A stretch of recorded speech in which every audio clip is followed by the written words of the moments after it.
Hi everyone, this is Kanika Bali, a chartered accountant, and I am here with a video which will help you in understanding the TDS provisions under Section 194N. TDS, as we all know, is tax deducted at source. इसे withholding tax भी बोलते हैं. TDS basic understanding में तब applicable होता है when we receive any income or any income is accrued in our name.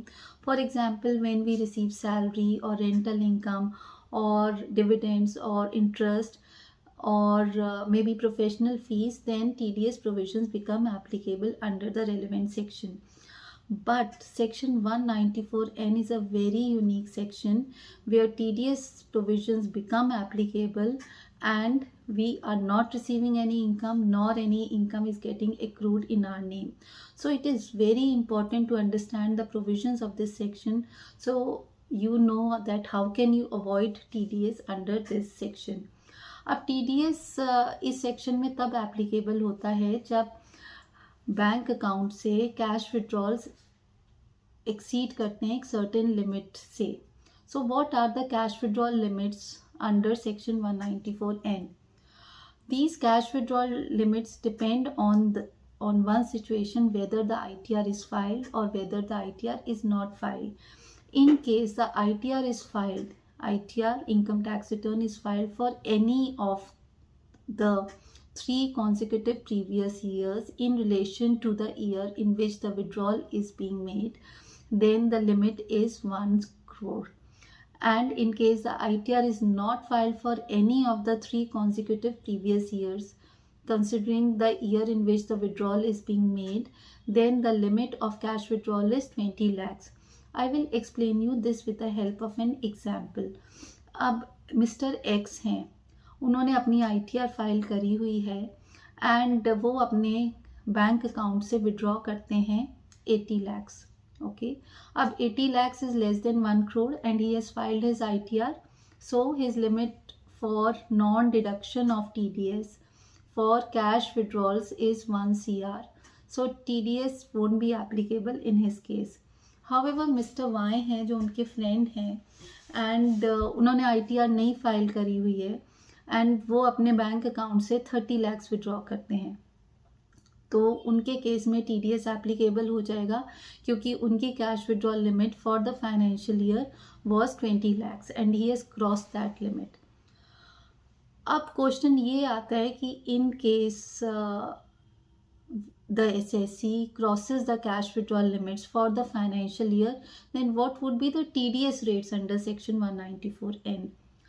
इसमें भी 2 situations हो सकती हैं, या तो SSC ने ITR फाइल करी है या SSC ने ITR फाइल नहीं करी है.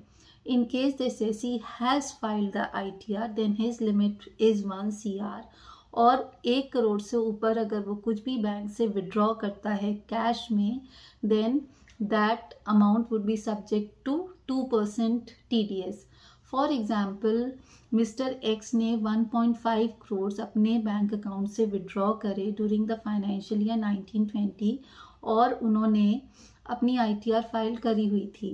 Then on 50 lakhs TDS would be deducted at the rate of 2% under section 194N and the TDS will total to rupees 1 lakh.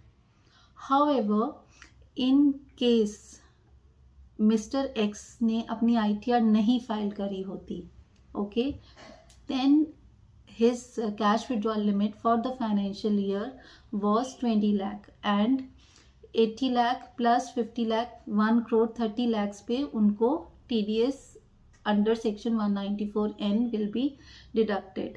Okay, so it is always better to file ITR. That will increase the cash withdrawal limit for your case and also you will be subject to a lower TDS rate.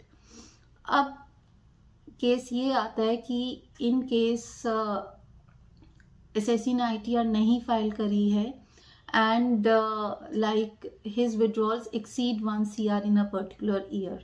Okay, then till 1 CR the TDS rate would be 2% and above 1 CR the TDS rate would be 5%. Okay, in that case 2 TDS rates would be applicable. Till 1 CR 2% and above 1 CR 5%.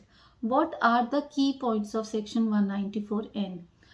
So the key points over here are these, that limit is applicable on aggregate cash withdrawals. For example, हमने अपने bank account से withdraw करे 1 crore and deposit करे 50 lakhs.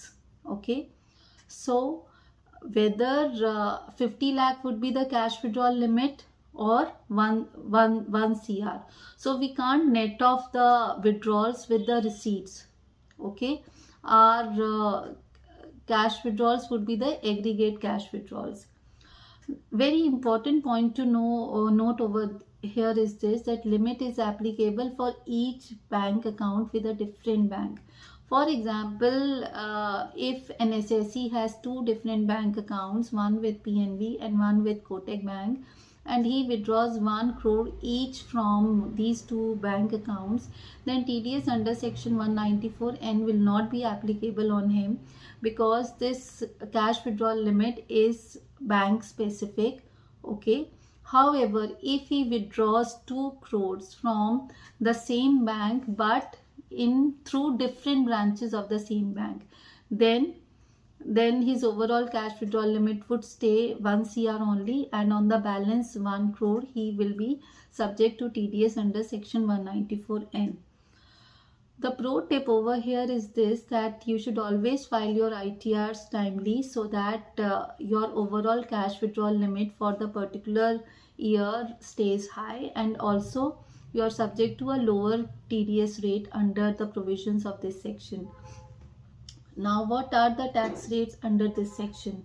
The tax rates under this section is like, if you have filed your ITR and your limit is 1 CR, then the tax rate is 2%, the TDS rate is 2%. However, if you have not filed your ITR and your cash withdrawal limit for the year is 20 lakhs, then there would be 2 TDS rates applicable. For the cash withdrawal pertaining to 20 lakhs to 1 CR, your TDS rate would be 2%, and for all the cash withdrawals exceeding 1 crore, the TDS rate would be 5%. So in case the ITR is not filed, there will be 2 different TDS rates. One is of 2% and the other is of 5%. Very important question which comes to everyone's mind, that what to do if TDS under section 194N is deducted. Well, there is nothing to worry if TDS is deducted under this section. Likewise, any other TDS you can claim it through filing your ITR, and depending on your computation of income and taxes, either you will get a tax refund of the TDS deducted under this section, or you will get its credit. Hope my video helps you in understanding the provisions of this section, and keep watching our channel for more updates. Thank you.